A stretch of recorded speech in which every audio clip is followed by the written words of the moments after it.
Time Walk with Me. Hey everybody, welcome back to Time Walk with me. I am the Time Walker, and for once I decided to make a deck with a popular commander. This is my Zur the Enchanter deck. Zur is unusual in that the card name doesn't put a comma between his name and his title or occupation. He's a human wizard who costs 1 generic, 1 white, 1 blue, and 1 black mana, making him an Esper commander.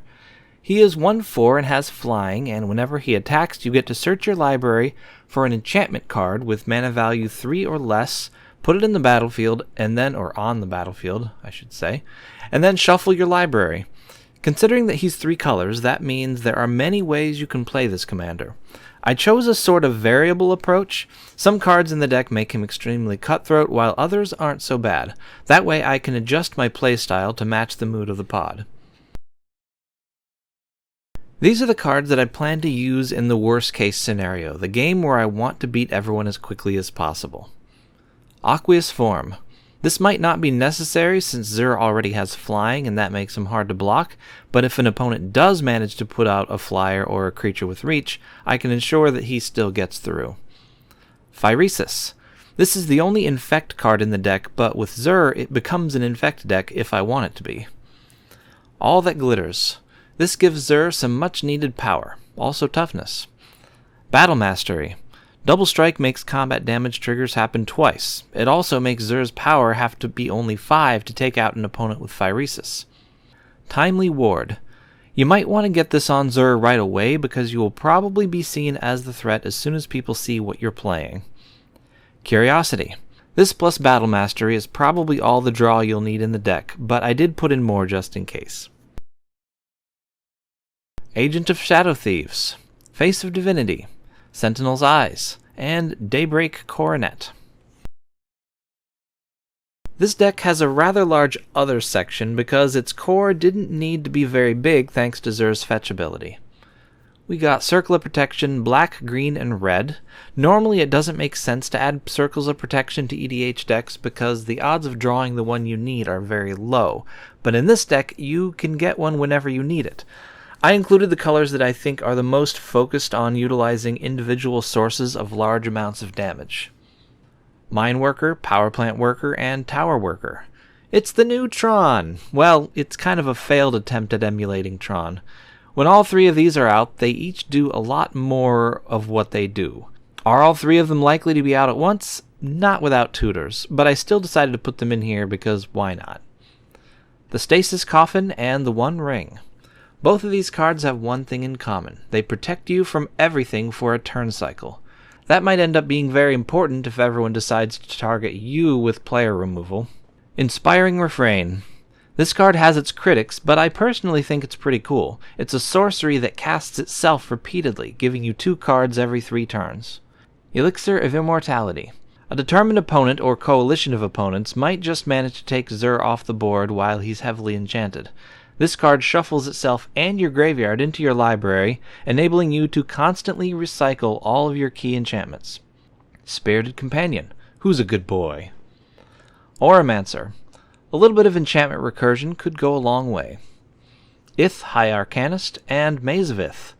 Zur's tutor ability goes off when you attack with him, and it's not undone by removing him from combat, so this is a good way to protect him if you're not employing a Voltron strategy. Frodo, Sauron's Bane. Frodo is in here to be an alternate win condition. Epitaph Golem. If your enchantments get destroyed, this puts them back where Zur can tutor for them again. Muldrifter. Drawing is good. Tameshi, Reality Architect. This Moonfolk Wizard's top ability goes off even when your opponent's stuff is bounced, so it could incidentally draw you some cards. But its main reason for being here is to bring back enchantments from the dead. The bottom ability even sets off the top ability. Treasury Thrall. This brings stuff back to your hand from the graveyard. Ominous Seas. While you're drawing a lot of cards, you might as well make some 8/8 Krakens. Copy Enchantment. Need more of something? Here you go. Or you could copy something an opponent has. Wandering Archaic. You really can't have too many of these. It makes you automatically copy instants and sorceries cast by opponents unless they pay extra, and it's colorless, so it could go in any deck. Saw in Half. This kills a creature and creates 2 copies of it, except that each copy has half the original's power and toughness. This is great with creatures that have a cool ability that isn't affected by its power and toughness, and it's even better if an opponent has a Phage the Untouchable. Underworld Connections. 1 life is a small price to pay to draw a card. And Ariette of the Charmed Apple. If you get her out early, you can employ a different strategy and enchant your opponent's things. She even has her own win condition in her second ability. These cards can be very annoying, so only use them if you're okay with being hated or if you're already the archenemy because you're playing Zur. Stasis and Eon Hub. Nothing untaps unless something else untaps it. If you happen to draw Eon Hub, you can use Zur to search up Stasis and watch the game grind to a halt. This is best used if you've given Zur Vigilance. Silent Arbiter. If you're doing the Voltron thing, you'll only be attacking with 1 creature anyway, so this won't slow you down. Deafening Silence. This won't matter too much to you if you're relying on Zur's ability to just put things onto the battlefield without casting them. Caliphate, something like that. Beloved of the Sea. This might not exactly be Stax, but it makes it more difficult for your opponents to target your creatures and enchantments. Underworld Dreams. Forget that I said 1 life is a small price to pay to draw a card. It's a very high price. You can even copy this with Copy Enchantment to double it.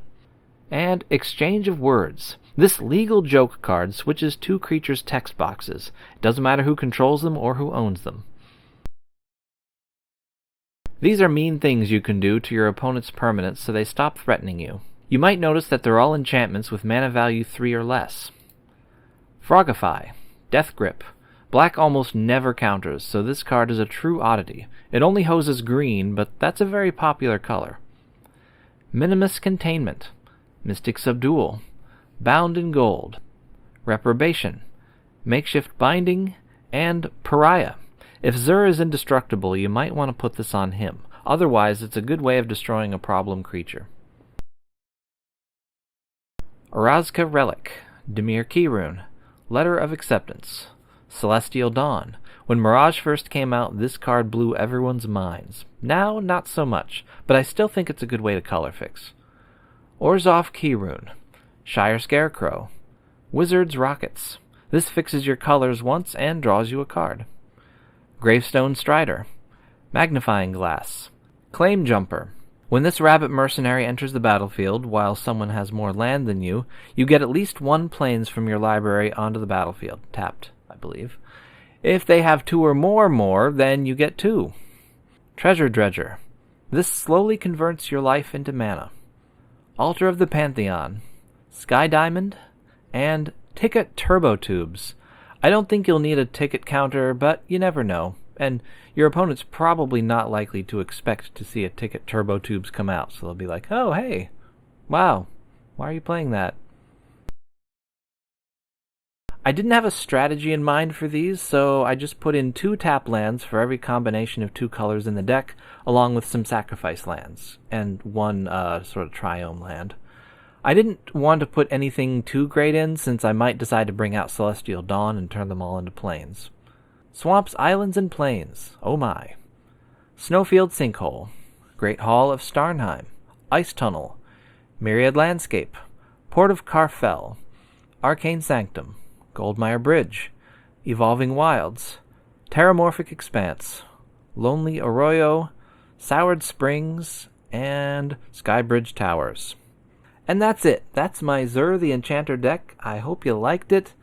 I'm almost at 500 subscribers, at which point I think I can monetize these to help pay for more soul rings to put in decks.